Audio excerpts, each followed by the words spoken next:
અને સૌથી પહેલા વાત કરીએ ભારતીય જનતા પાર્ટીના મિશન સૌરાષ્ટ્રની અને સૌરાષ્ટ્ર મિશન માટે ખાસ રાષ્ટ્રીય અધ્યક્ષ જેપી નડ્ડા અહીંયા પહોંચી ગયા છે। રાજકોટની અંદર તેમણે સભા સંબોધી હતી, રણશીંગું ફૂક્યું અને ત્યારબાદ હવે તેઓ મોરબી પહોંચ્યા છે અને મોરબીમાં રોડ શો અત્યારે યોજવામાં આવી રહ્યો છે। સ્વાભાવિક વાત છે 2017ની અંદર જે પણ નુકસાન થયું હતું, આમ તો પેટા ચૂંટણીમાં 3 બેઠકોનું નુકસાન તો ભરપાઈ કરી લીધું, પણ આ વખતે આખું સૌરાષ્ટ્ર કબજે કરવા માટે, આખું સૌરાષ્ટ્ર જીતવા માટેની આ રણનીતિ સ્પષ્ટપણે દેખાઈ રહી છે। રોડ શોમાં કેવો પ્રતિસાદ મળી રહ્યો છે તમામ વિશે જાણીએ કશ્યપ જોશી પાસેથી। કશ્યપ, બિલકુલ, જેપી નડ્ડા 2 દિવસ ગુજરાત મુલાકાતે છે ને જાણે કે મિશન સૌરાષ્ટ્ર ઉપર નીકળ્યા હોય તે પ્રકારની સ્થિતિ છે તે સર્જાઈ છે। પહેલા રાજકોટમાં બીજેપીનું એક મહાસંમેલન છે તેનું આયોજન કરવામાં આવ્યું હતું ને તેમાં તેના દ્વારા સંબોધન કરવામાં આવ્યું હતું ને હવે ગણતરીની મિનિટોમાં જેપી નડ્ડા છે તે મોરબી ખાતે પહોંચી રહ્યા છે અને મોરબી ખાતે લગભગ 3 કિલોમીટર લાંબો રોડ શો છે તે આયોજિત કરવામાં આવ્યો છે અને એક સ્પષ્ટ મેસેજ આપવાના પ્રયત્ન છે તે કરવામાં આવી રહ્યા છે કે સૌ એક સંપ છે અને એકજૂટ થઈ અને આગામી ચૂંટણી છે તેમાં લડવાનું છે અને તેના માટે થઈને જ રાજકોટ જેવું સેન્ટર છોડી અને મોરબીમાં રોડ શો કરવાનું આયોજન છે તે કરવામાં આવ્યું છે। આમ તો બીજેપીના કોઈ પણ કાર્યક્રમ આયોજિત થતા હોય છે ગુજરાત માટેના તો તેમાં સીધી સૂચના પીએમ મોદીની હોય છે અને તેની સૂચના મુજબ જ આ મોરબી ખાતે રોડ શોનું આયોજન છે તે કરવામાં આવ્યું છે અને તેના માટે તડામાર તૈયારીઓ છે તે પણ કરવામાં આવી છે। અલગ અલગ વેશભૂષા સાથે લોકો અહીંયા હાજર છે, મોટી સંખ્યામાં કાર્યકર્તાઓ આ રોડ શોમાં હાજર રહેશે, સાથે જ અહીંયા ટ્રેક્ટરો પણ રાખવામાં આવ્યા છે એટલે કે જેપી નડ્ડા છે ગુજરાતની તમામ ઝાંખીઓના દર્શન કરે તેવું આયોજન જે છે તે જિલ્લા બીજેપી દ્વારા અને પ્રદેશ બીજેપી દ્વારા કરવામાં આવ્યું છે। સાથે જ પોલીસનો ચુસ્ત બંદોબસ્ત છે તે પણ અહીંયા રાખવામાં આવ્યો છે, કારણ કે આ રોડ શોમાં બીજેપીના રાષ્ટ્રીય અધ્યક્ષની સાથે પ્રદેશ અધ્યક્ષ હાજર રહેશે, સાથે જ મુખ્યમંત્રી ભૂપેન્દ્ર પટેલ છે તે પણ હાજર રહેવાના છે અને સુરક્ષામાં કોઈ ચૂક ના રહી જાય તેના માટે થઈ અને આ પ્રકારે સુરક્ષા બંદોબસ્ત છે તે પણ રાખવામાં આવ્યો છે। જી બિલકુલ કશ્યપ, આ સમગ્ર માહિતી બદલ આપનો આભાર। એટલે સ્વાભાવિક રીતે જ વાત છે કે ભાઈ જે 2017માં મોરબી જિલ્લાની 3 બેઠકો છે, મોરબી છે, ટંકારા છે અને માળિયા મિયાણા, એમાં જે નુકસાન થયું હતું એ ભરપાઈ કરવા માટેના પ્રયાસો છે। આમ તો નુકસાન ભરપાઈ બ્રિજેશ મેરજાના રૂપે કરી પણ લીધું છે, પણ આ વખતે ક્યાંય કોઈ ચૂક ન રહી જાય, રાજકીય સોગઠા આ પ્રમાણેના ગોઠવાતા સ્પષ્ટપણે દેખાઈ રહ્યા છે, કારણ કે રાષ્ટ્રીય અધ્યક્ષ અને મોરબી જેવા શહેરની અંદર રોડ શો યોજે એટલે સ્વાભાવિક રીતે જોઈ શકાય છે કે ચૂંટણીનો ગરમાટો કેટલે પહોંચી ચૂક્યો છે। પણ આ બધાની વચ્ચે રાજકોટની અંદર પણ વિરોધીઓ ઉપર વાકબાણ છોડાયા પછી એ રાષ્ટ્રીય અધ્યક્ષ હોય કે પ્રદેશ પ્રમુખ ભારતીય જનતા પાર્ટીના રેસકોર્સ મેદાનની અંદર વિશાળ જનમેદનીને સંબોધન કરવામાં આવ્યું અને ત્યાંથી કેવા વાકબાણ છૂટ્યા હવે એ જોઈએ। કેટલાય લોકો વરસાદમાં જે બિલાડીની ટોપની જેમ ફૂટી નીકળતી પાર્ટીઓને ગુજરાતની અંદર ક્યારેય કોઈએ સ્થાન આપ્યું નથી। કેટલાક લોકો નોકરીઓની વાત કરે છે કે અમે આટલા લાખ નોકરી આપી દઈશું। મારે એમને કેવું છે, ગુજરાત એકમાત્ર રાજ્ય છે કે આખા દેશમાંથી કરોડ ઉપરાંતના લોકો અહીં રોજગારી મેળવી રહ્યા છે। કોરોનાના 2 રાઉન્ડ પછી 3જા રાઉન્ડમાં જ્યારે પાછા ગયા, એ ગુજરાત એકમાત્ર એવું રાજ્ય હતું કે જ્યાં એમને ઓટલો અને રોટલો બંને મળી રહ્યા। આજે જ્યારે કેટલાક લોકો શાંત પાણીને ઢોળવાનો પ્રયત્ન કરી રહ્યા છે, એને આપણે ક્યારેય સાખીને લેવું જોઈએ। हम सिर्फ एक राजनीतिक कार्यकर्ता नहीं है, हम राजनीति कर रहे हैं, हमारा उद्देश्य नहीं है। भारतीय जनता पार्टी का एक बहुत बड़ा पक्ष है, वो है सेवा कार्य का, मानवता की सेवा का, जिसको हम लोगों ने करके दिखाया। और मैं गुजरात की जनता को भी धन्यवाद देना चाहता हूं जिन्होंने एक तरफा फैसला भारतीय जनता पार्टी के पक्ष में दिया है। और इसलिए हम जहां जिम्मेवारी के साथ सेवा के कार्य में जुटे हैं, तो आज जब आपके साथ मुझे दर्शन करने का आपका मौका मिला है, आह्वान करता हूं कि हम इसी रास्ते पर चलते रहेंगे, हम न डिगेंगे न हटेंगे, लोगों की सेवाओं में लगे रहेंगे।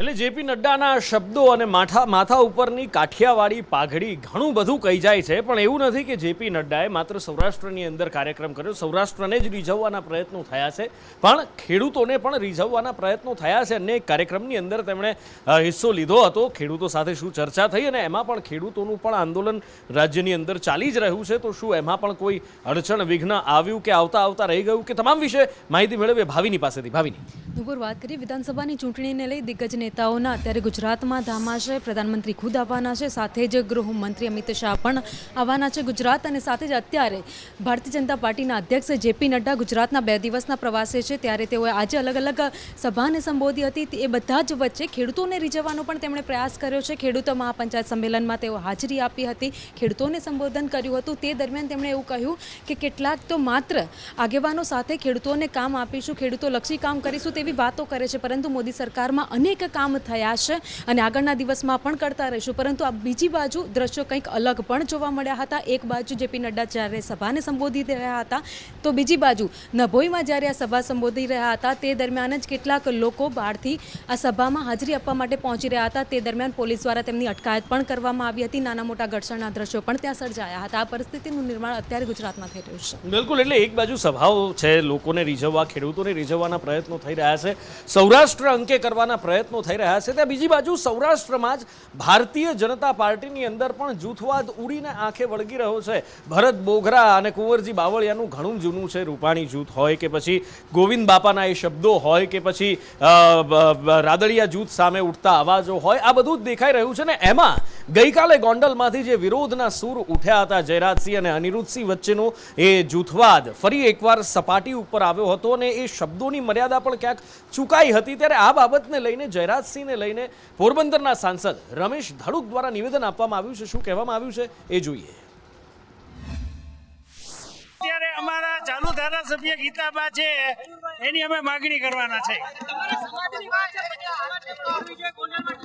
હા, તો એ તો પાર્ટી નક્કી કરશે. મારી વાત સાંભળો, સમાજને કોઈ ના નથી.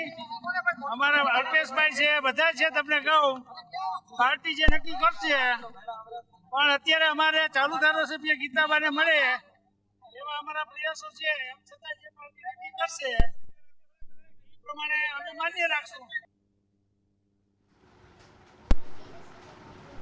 અને આ બધા વચ્ચે જ્યાં આગળ ચૂંટણીની રણનીતિ ગોઠવાઈ રહી છે, ત્યાં ચૂંટણી સમયે પોતાની માંગો સંતોષાવવા માટે પણ આંદોલનો ચાલી રહ્યા છે. રાજ્યની અંદર ઠેર ઠેર આંદોલનોની વણઝાર જાણે કે ફાટી નીકળી છે. અને વીસી કર્મચારીઓ હોય, કિસાન સંઘ હોય, ખેડૂત હોય, વીજ કર્મચારીઓ હોય, માલધારીઓ તો જોકે એમનું બિલ આ સત્રમાં પાછું ખેંચાશે એવી સ્પષ્ટ રીતે બાંહેધરી આપી દેવામાં આવી છે. ને આજે આવતીકાલથી સત્ર શરૂ થવાનું છે, એમાં આ બિલ પાછું પણ ખેંચાવાનું છે. પણ તેમ છતાં તેઓ લડી લેવાના મૂડમાં છે. વનરક્ષક આ હડતાલ પર ઉતર્યા છે અને પૂનમની જે સિંહની ગણતરી થઈ એની અસર પણ એમાં જોવા મળી હતી. ગૌરક્ષકો પણ પોતાની અલગ માંગને લઈને કે ભાઈ 500 કરોડ ફાળવવામાં આવ્યા છે, તમે કેમ હજી ફાળવ્યા નથી, બદામ પણ એમના દ્વારા મોકલવામાં આવી હતી મંત્રીઓને.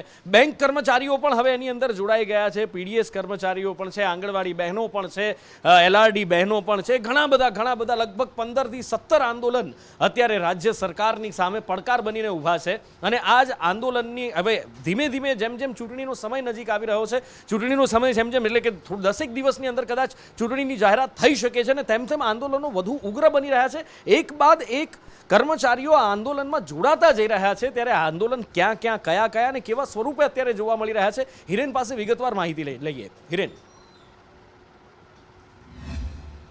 નુપુર, દર 5 વર્ષે જ્યારે ચૂંટણી આવે છે ત્યારે આ પ્રકારની સ્થિતિ સ્વાભાવિક છે. અને એ રાજકારણીઓની સાથે જે આંદોલન કરનારા કર્મચારીઓ છે અથવા તો કર્મચારી મંડળના યુનિયનો છે તેમને પણ સમજવાની જરૂર છે. એક નક્કર કોઈ પરિણામ આવી શકે એ પ્રકારે સિસ્ટમેટિક વેથી કાયમી ધોરણે તેનું નિરાકરણ લાવવાની યોજના બનાવવી પડે. રાજ્ય સરકારના કેટલાક મંત્રીઓ પણ માને છે કે દર 5 વર્ષે આ પ્રકારની સ્થિતિ યોગ્ય નથી. તેમની જે માંગણીઓ છે એ દર વર્ષે ચાલતી આવતી હોય છે, તો એનું કોઈ યોગ્ય રીતે નિરાકરણ કાયમી થાય એવું હોવું જોઈએ. આજે નાના મોટા લગભગ 22 આંદોલનો સરકાર સામે ચાલી રહ્યા છે. સરકાર સરકાર વાટોઘાટો કરે છે પરંતુ કોઈ નિરાકરણ નથી આવતું. એટલા માટે કે સરકારના મંત્રીઓ બેસીને સમાધાન કરે છે પરંતુ સામે અધિકારીઓ છે તે તેનો ઠરાવ નથી કરતા અથવા તો જે ઠરાવ થાય છે તેમાં વિવાદો ઊભા થાય છે અને એના કારણે આંદોલન ફરીથી યથાવત રહે છે. એ પ્રકારની સ્થિતિ પણ અત્યાર સુધી દેખાઈ છે. એ કિસાન સંઘનું આંદોલન હોય કે પૂર્વ સૈનિકોનું આંદોલન હોય, વીસી કર્મચારીઓનું આંદોલન હોય, ગત માર્ચમાં બજેટ સત્રમાં જાહેર કરેલી મુખ્યમંત્રી ગૌમાતા પોષક યોજના 500 કરોડની છે. યોજના તો જાહેર કરી દીધી છે પરંતુ મુખ્યમંત્રીની ચેમ્બરમાં આ ફાઇલ છે તે પડી છે, ત્યાંથી આગળ નથી નીકળતી, તેને મંજૂરી નથી આપવામાં આવતી અને એટલે પશુપાલકો ખાસ જે મહાજર એટલે પાજરાપોળ ચલાવી રહ્યા છે એવા ગૌભક્તો સંતો પણ અત્યારે આંદોલન કરી રહ્યા છે. આજે દિવસભર ગાંધીનગરમાં તેમના ધરણા કાર્યક્રમો હતા. તો વિકાસના નામે ખેડૂતોની જમીન જે લઈ લેવામાં આવે છે, ભારતમાલા પ્રોજેક્ટમાં 700 એકર જેટલી જમીન ગાંધીનગર જિલ્લાના ખેડૂતોની જાય છે. એ ખેડૂતો પણ આજે આંદોલન કરી રહ્યા હતા.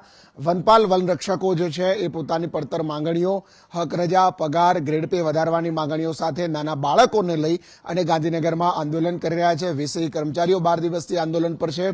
45 દિવસથી પંચાયત હસ્તકના આરોગ્ય કર્મચારીઓ છે. એટલે ક્યાંક સરકારની નીતિમાં પણ હવે ખામી હોય તેવું લાગી રહ્યું છે. કેટલાક આંદોલનો સમેટવા માટે બેઠકો થાય છે પરંતુ જે બેઠકોની ચર્ચાઓ છે એ ચર્ચાઓને અંતે જે નિષ્કર્ષ નીકળે છે એ ક્યાંક વિવાદિત હોય છે, સમાધાન નથી થતું અથવા તો કેટલાક લોકો સમાધાન ન થાય એ દિશામાં કામ કરતા હોય એવું ક્યાંક આંદોલનકારીઓ પણ લાગી રહ્યું છે. સરકારમાં બેઠેલા કેટલાક લોકોને પણ લાગી રહ્યું છે અને એટલે જ જ્યારે ચૂંટણી નજીક આવી રહી છે ત્યારે આ પ્રકારે એક બાદ એક આંદોલનો સતત વધી રહ્યા છે. બધાને ખબર છે કે ચૂંટણી એક વખત બિલકુલ એટલે ચૂંટણી જાહેર થયા પછી આંદોલનો હંમેશા સમેટાતા આવ્યા છે અને આ વખતે પણ કદાચ એવું થાય તો નવાઈ નથી. પણ આ બધાની વચ્ચે આશ્ચર્યજનક રીતે માલધારી સમાજ પણ આંદોલન પર ઉતરી રહ્યો છે અને માલધારી સમાજનું આંદોલન કેમ એ સવાલ થવો સ્વાભાવિક છે. દેવાંગ પ્રજાપતિ મારી સાથે જોડાયા છે. દેવાંગ, વિધાનસભા સત્રની અંદર બિલ પરત ખેંચવા, ઢોર નિયંત્રણ બિલ પરત ખેંચવાની પૂરી તૈયારી થઈ ગઈ છે. જેની બાંયધરી આપી હતી એ પૂર્ણ થવા જઈ રહ્યું છે એ વચન. તો પછી શા માટે આંદોલન? બિલકુલ નુપુર, જે પ્રમાણે ગઈકાલે જ રાજ્યપાલે કહ્યું હતું કે વિધાનસભાની અંદર આ બિલ જે છે ઢોર નિયંત્રણ ખાતાનું જે નિયંત્રણ કાયદો હતો તે પાછું ખેંચવાની બાંહેધરી આપી છે માલધારી સમાજ અને તેમના આગેવાનોને બાંહેધરી આપી. છતાં પણ આવતીકાલે જે માલધારી સમાજ દ્વારા જે હડતાળ આપવામાં આવી છે કે સમગ્ર રાજ્યની અંદર દૂધ ડેરીઓ સુધી નહીં પહોંચાડવાનું, લોકલ જે માલધારીઓ છે જે ઘર સુધી દૂધ પહોંચાડતા હતા તે લોકો પણ નહીં પહોંચાડે. મહત્વની વાત એ છે કે હવે અમદાવાદ શહેરની અંદર હડતાળ રાખવાના હતા, અલગ અલગ શહેરોની અંદર રાખવાના હતા, ત્યારે સુરતની અંદર પણ એક નિર્ણય કરવામાં આવ્યો છે કે આવતીકાલે સમગ્ર સુરત શહેરની અંદર માલધારી સમાજ જે છે એ ડેરીઓ સુધી દૂધ નહીં પહોંચાડે. સાથે જ આ નિર્ણય જે છે એ અમરેલી અને ડભોલીમાં જે બેઠક યોજાઈ હતી તેની અંદર નિર્ણય લેવામાં આવ્યો છે અને આ નિર્ણય બાદ આવતીકાલે જોવું એ રહેશે કે સમગ્ર રાજ્યની અંદર જે માલધારી સમાજ દ્વારા આ બંધનું એલાન રાખવામાં આવ્યું છે અને દૂધ નહીં આપવાની જે હડતાળ રાખવામાં આવી છે તે કેટલી સક્ષમ અને કેટલી સાચી સાબિત થાય છે તે આવતીકાલે બતાવશે. જી બિલકુલ. ના બધા વચ્ચે આવતીકાલથી વિધાનસભાનું સત્ર પણ શરૂ થવા જઈ રહ્યું છે એટલે જે બિલ પસાર થવાનું છે, જે રદ કરવાનું છે, પરત લેવાનું છે એ સત્રની અંદર લેવાશે એવું વચન પડાવવા જઈ રહ્યું છે. ખેર જોઈએ શું થાય છે. પણ આ સત્ર 2 જ દિવસનું સત્ર છે ત્યારે સ્વાભાવિક રીતે આક્ષેપ પ્રતિ આક્ષેપની રાજનીતિ પણ જામી હશે અને આ બધાની વચ્ચે ધારાસભ્ય દળની બેઠકને લઈને પણ એક મોટા સમાચાર છે. પ્રતિક પાસેથી તમામ વિગતો મેળવે. પ્રતિક, નુપુર, 2 દિવસનું વિધાનસભાનું સત્ર મળવાનું છે. આ સત્રને લઈને કોંગ્રેસ દ્વારા પણ વિરોધ કરવામાં આવ્યો હતો કે ખૂબ જ ટૂંકું સત્ર છે, આમાં પ્રજાના પ્રશ્નોનો ઉકેલ નહીં આવી શકે, જે મહત્વના પ્રશ્નો છે તે પ્રશ્નો ઉઠાવી નહીં શકાય. પરંતુ ભાજપ સરકાર તરફથી કહેવામાં આવ્યું છે કે જે નિયમ પ્રમાણે થતું હોય તે થઈ શકે છે. સાથે જ જો વાત કરવામાં આવે તો ધારાસભ્ય દળની બેઠક આજે મળવાની હતી સાંજના સમયે, પરંતુ તે કોઈ કારણસર રદ કરવામાં આવી છે અને આવતીકાલે સવારે આ બેઠક મળવાની છે. પરંતુ જો વાત કરવામાં આવે વિધાનસભાના સત્રની તો 2 દિવસનું જે સત્ર મળવાનું છે તેમાં 3 મહત્વના વિધેયક જે છે તેમાં સુધારો કરવામાં આવશે. સાથે જ જો વાત કરવામાં આવે તો એક વિધેયક છે તે રદ કરવામાં આવશે. એટલે કહી શકાય કે આ વિધાનસભાનું સત્ર ખૂબ જ મહત્વનું છે. પરંતુ સ્વાભાવિક છે કે રાજકીય પાર્ટીઓ છે તે આક્ષેપ પ્રત્યાક્ષેપ કરવાની છે અને આજકાલથી કોંગ્રેસ દ્વારા પણ તેનો વિરોધ કરવામાં આવ્યો હતો. પરંતુ આ સત્ર છે તેને લંબાવવામાં નહીં આવે, ફક્ત 2 દિવસનું આ સત્ર યોજાશે. એટલે 2 દિવસનું આ સત્ર, આમ તો ગુજરાતની અંદર ભૂતકાળમાં પણ આવા સત્ર યોજાતા હતા ને ખેર એમાં નથી પડતા. પણ અત્યારે જે નાક દબાવવાની વાત છે, એક તરફ કર્મચારીઓ, બીજી બાજુ વિપક્ષો પણ સરકારનું અથવા તો સરકારમાં જે પક્ષ છે એમ ભારતીય જનતા પાર્ટીનું નાક દબાવવાના પ્રયત્નો થઈ રહ્યા છે અને એમાંનો જ એક મુદ્દો છે જૂની પેન્શન યોજના. ફરી એકવાર રાહુલ ગાંધીએ આ જૂની પેન્શન યોજનાની વાત કરી છે, યાદ કરી છે. શું કહ્યું અને શું પ્રહાર કર્યા, જિજ્ઞાસા પાસેથી જાણીએ.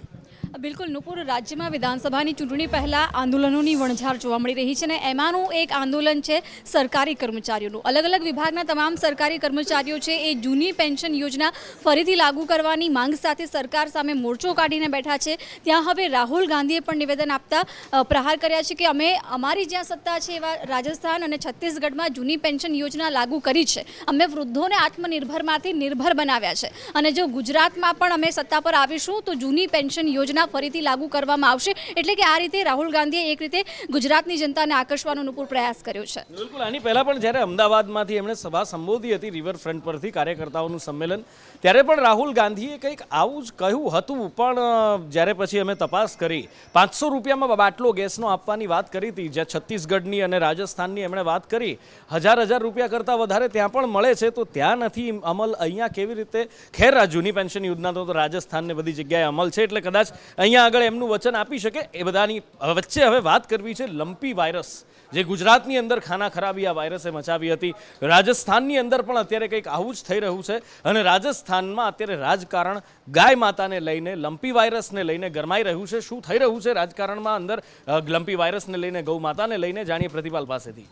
જે ચોક્કસ નુપુર, લંપી વાયરસનો જે હાહાકાર છે તે ગુજરાત સહિત સમગ્ર ભારતના અલગ અલગ 20થી રાજ્યોમાં અત્યારે ફેલાઈ ગયો છે અને અલગ અલગ રાજ્યોની જો વાત કરવામાં આવે તો અત્યાર સુધીમાં લાખો ગાયોના તેના કારણે મૃત્યુ પણ થયા છે. ગુજરાતની જો વાત કરવામાં આવે તો ખાસ કરીને સૌરાષ્ટ્ર છે, કચ્છ છે, દક્ષિણ ગુજરાતમાં તો ખૂબ જ હજારોની સંખ્યામાં ગાયો મૃત્યુ પામે છે. લઈને અવારનવાર માલધારી સમાજ દ્વારા પણ આંદોલન કરવામાં આવ્યા છે. તેવી રીતે જ રાજસ્થાનમાં જ્યાં અશોક ગેહલોતની એટલે કે કોંગ્રેસની સરકાર છે, ત્યાં ભારતીય જનતા પાર્ટીના કાર્યકરોએ આંદોલન કર્યા હતા કે ખૂબ જ વધારે પ્રમાણમાં જે મૃત્યુ છે તે રાજસ્થાનમાં પણ ગાયોના થઈ રહ્યા છે, તો તેને લઈને કંઈક નિરાકરણ કરવામાં આવે.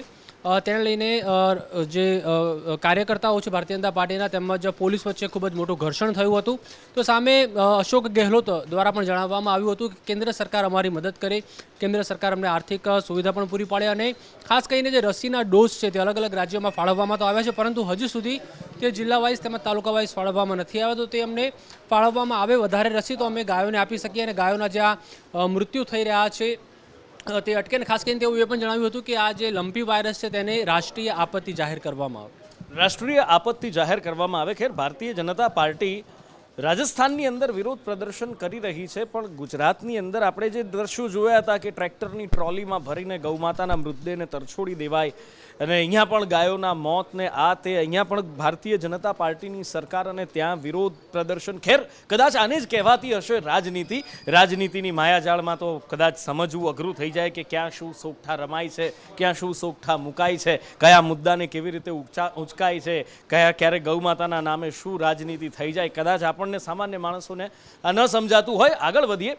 મેયર કોન્ફરન્સનું આજે આયોજન કરવામાં આવ્યું હતું અને દિગ્ગજો એમાં હાજર રહ્યા. જેપી નડ્ડા, CR પાટીલ, મુખ્યમંત્રી એ બધા હાજર રહ્યા અને વડાપ્રધાન નરેન્દ્ર મોદીએ પણ વર્ચ્યુઅલી એમાં જોડાઈ અને સંબોધન કર્યું હતું. આ વિશે તમામ વિગતો મેળવી આશુતોષ ઉપાધ્યાય પાસેથી. આશુતોષ.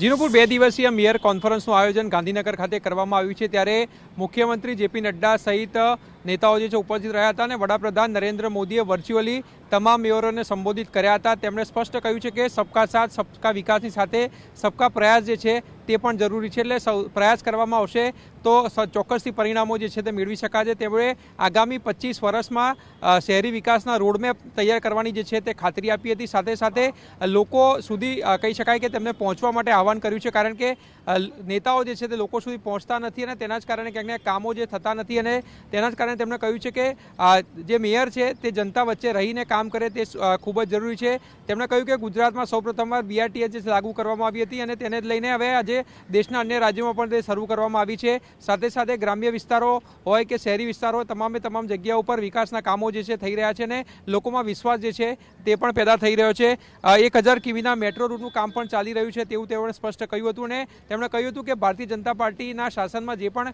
કાર્યો થાય છે તે આગામી સમયમાં યાદ રહેવા જોઈએ. સરદાર પટેલનું કામ પણ આટલા વર્ષો પછી પણ અમદાવાદ મ્યુનિસિપલ કોર્પોરેશનમાં જાણીતું છે, એટલે એવા કામો કરો કે વર્ષો સુધી આપણને લોકો યાદ રાખે. જી બિલકુલ, એટલે વડાપ્રધાન નરેન્દ્ર મોદી આ જે પણ વાત કહી છે, આશા રાખીએ કે ગુજરાતના મહાનગરના મેયરો આ વાત સારી રીતે સમજે, કારણ કે મેયરના નામથી ઓળખાવવું જોઈએ શહેર. આ મેયર આવ્યા હતા ને એમણે આ કામગીરી કરી હતી. વડાપ્રધાન નરેન્દ્ર મોદી આ શબ્દો કયા, પણ અમદાવાદના તૂટેલા રોડ માટે જ્યારે કિરીટભાઈ એવું કે અમદાવાદના મેયર કે એક પણ કાંકરી ખરી નથી, અરે લોકોની કમર તૂટી ગઈ છે. હવે જોઈએ કે વડાપ્રધાનની આ સલાહ પછી તેઓ કેવું કામ કરે છે અને અમદાવાદના રોડ, રસ્તા, તકલીફ, રખડતા ઢોર આ બધું જ એકદમ સરખું સરસ મજાનું થઈ જશે એવી આશા ચોક્કસ રાખીએ, કારણ કે મહાનગરપાલિકા વડાપ્રધાનની આ સૂચનાનું ચોક્કસથી પાલન કરશે. પણ આ બધા વચ્ચે આગળ વાત કરવી છે કોંગ્રેસના રાષ્ટ્રીય અધ્યક્ષની ચૂંટણીને લઈને. આમ તો 5 પ્રદેશ સમિતિમાંથી રાહુલ ગાંધીનું નામ ગયું છે, પણ હવે એવું જાણવા મળ્યું છે કે રાહુલ ગાંધી સિવાયના પણ કેટલાક નામ અધ્યક્ષ પદની રેસની અંદર જોડાયા છે. કોણ કોણ છે આ નામ? અને અધ્યક્ષ પદની ચૂંટણી ઉપર પણ ઘણા બધા આક્ષેપો કોંગ્રેસના જ લોકો દ્વારા કરવામાં આવ્યા છે. તમામ વિગતો મેળવી અજય યાદવ પાસેથી. અજય, जी नूपुर 17 अक्टूबर को कांग्रेस के अध्यक्ष पद का चुनाव होना है। लंबे समय बाद ये चुनाव हो रहा है और खास करके इसमें जो नाम अभी फिलहाल चर्चा में आ रहे हैं उसके नामों की अगर बात करें तो शशि थरूर, जिनके नाम की चर्चा आ रही कि वो अध्यक्ष पद का चुनाव लड़ेंगे और अपना नामांकन दाखिल करेंगे। इसी तरह से राहुल गांधी या गांधी घराने के जो सबसे करीबी लीडर्स हैं, राजस्थान के मुख्यमंत्री अशोक गहलोत का भी नाम आ रहा है और नाम ये भी आ रहा है कि 26 सितंबर को अशोक गहलोत की तरफ से भी नामांकन दाखिल किया जा सकता है। लेकिन क्या राहुल गांधी इसमें नामांकन भरेंगे या नहीं भरेंगे, इसके बारे में अभी दिग्विजय सिंह का, अभी थोड़ी देर पहले दिग्विजय सिंह का ट्वीट आया है जिसमें ये कहा गया है कि कोई जरूरी नहीं कि राहुल गांधी अध्यक्ष पद का चुनाव लड़ें या कांग्रेस में काम करने के लिए राहुल गांधी को अध्यक्ष पद पर रहना जरूरी है। लेकिन ये नामांकन की प्रक्रिया 24 सितंबर से शुरू हो रही है और उसी के बाद नामांकन ये सारे लोग दाखिल करेंगे और इस बार 9,000 जो डेलीगेट्स हैं या कह सकते हैं पीसीसी मेंबर्स हैं, इसमें अपनी वोटिंग करेंगे। મોટા સમાચાર મળી રહ્યા છે દિલ્હીના મુખ્યમંત્રી અને આમ આદમી પાર્ટીના સંયોજક કેજરીવાલ સામે એક નિવૃત્ત આઈપીએસ અધિકારી દ્વારા રાષ્ટ્રપતિને પત્ર લખવામાં આવ્યો છે. શું છે આખો મુદ્દો? હિરેન રાવલ પાસેથી જાણીએ. હિરેન, જો એક બે નહીં પરંતુ 22 થી 23 જેટલા પૂર્વ આઈપીએસ, અને આ પૂર્વ આઈપીએસ એટલે કે જે તે રાજ્યોના ડીજીપી તરીકે કામ કરેલું છે અથવા તો સશસ્ત્ર દળોના અથવા તો અર્ધ સૈનિક બળોના વડા તરીકે કામ કરેલા છે, એવા 23 જેટલા પૂર્વ આઈપીએસ અધિકારીઓએ દેશના રાષ્ટ્રપતિને પત્ર લખ્યો છે. કેજરીવાલના સંદર્ભમાં આ પત્ર લખવામાં આવ્યું છે કે છેલ્લે જ્યારે અમદાવાદની મુલાકાતે આવ્યા હતા ત્યારે પોલીસ સાથેનું જે વર્તન હતું અને 2017માં પણ ઇલેક્શન કેમ્પેઇન વખતે તેમનું જે વર્તન હતું, આ વર્તન પોલીસ સાથેનું છે તે ગેરવ્યાજબી છે અને તેમના વર્તનથી પોલીસનું મોરલ છે તે ડાઉન થઈ રહ્યું છે. ગુજરાતની ઘટના ભલે હોય પરંતુ દેશભરની અંદર આ પ્રકારની ઘટનાઓ છે આગામી દિવસોમાં થઈ શકે છે. રાજકીય લાભ લેવા માટે આ પ્રકારે ચૂંટણી પ્રચારમાં તેમની કામ હોઈ શકે છે, રિક્ષામાં જાય છે, પરંતુ જે પ્રોટોકોલ હોય છે, પોલીસની જે જવાબદારી હોય છે અને પોલીસે એમની જવાબદારીના ભાગરૂપે અમદાવાદમાં જ્યારે રિક્ષામાં તેમને રોક્યા હતા એ વખતનો જે ઘટનાક્રમ છે એ ઘટનાક્રમનો પણ ઉલ્લેખ રાષ્ટ્રપતિને સંબોધીને લખવામાં આવેલા પત્રની અંદર કરવામાં આવ્યું છે કે દેશભરની અંદર આ પ્રકારે કેજરીવાલ જ્યારે કેમ્પેનિંગમાં જાય છે ત્યારે પોલીસનું મોરલ છે તે ડાઉન કરે છે, એ પ્રકારનો પત્રમાં ઉલ્લેખ કરવામાં આવ્યો છે. 23 જેટલા પૂર્વ આઈપીએસ અધિકારીઓએ રાષ્ટ્રપતિને આ પત્ર લખ્યો છે. બિલકુલ હિરેન, સમગ્ર માહિતી બદલ આપનો આભાર. અને આ સાથે જ અત્યારે વોર રૂમમાં સમય થયો છે આપનાથી વિદાય લેવાનો. નમસ્કાર.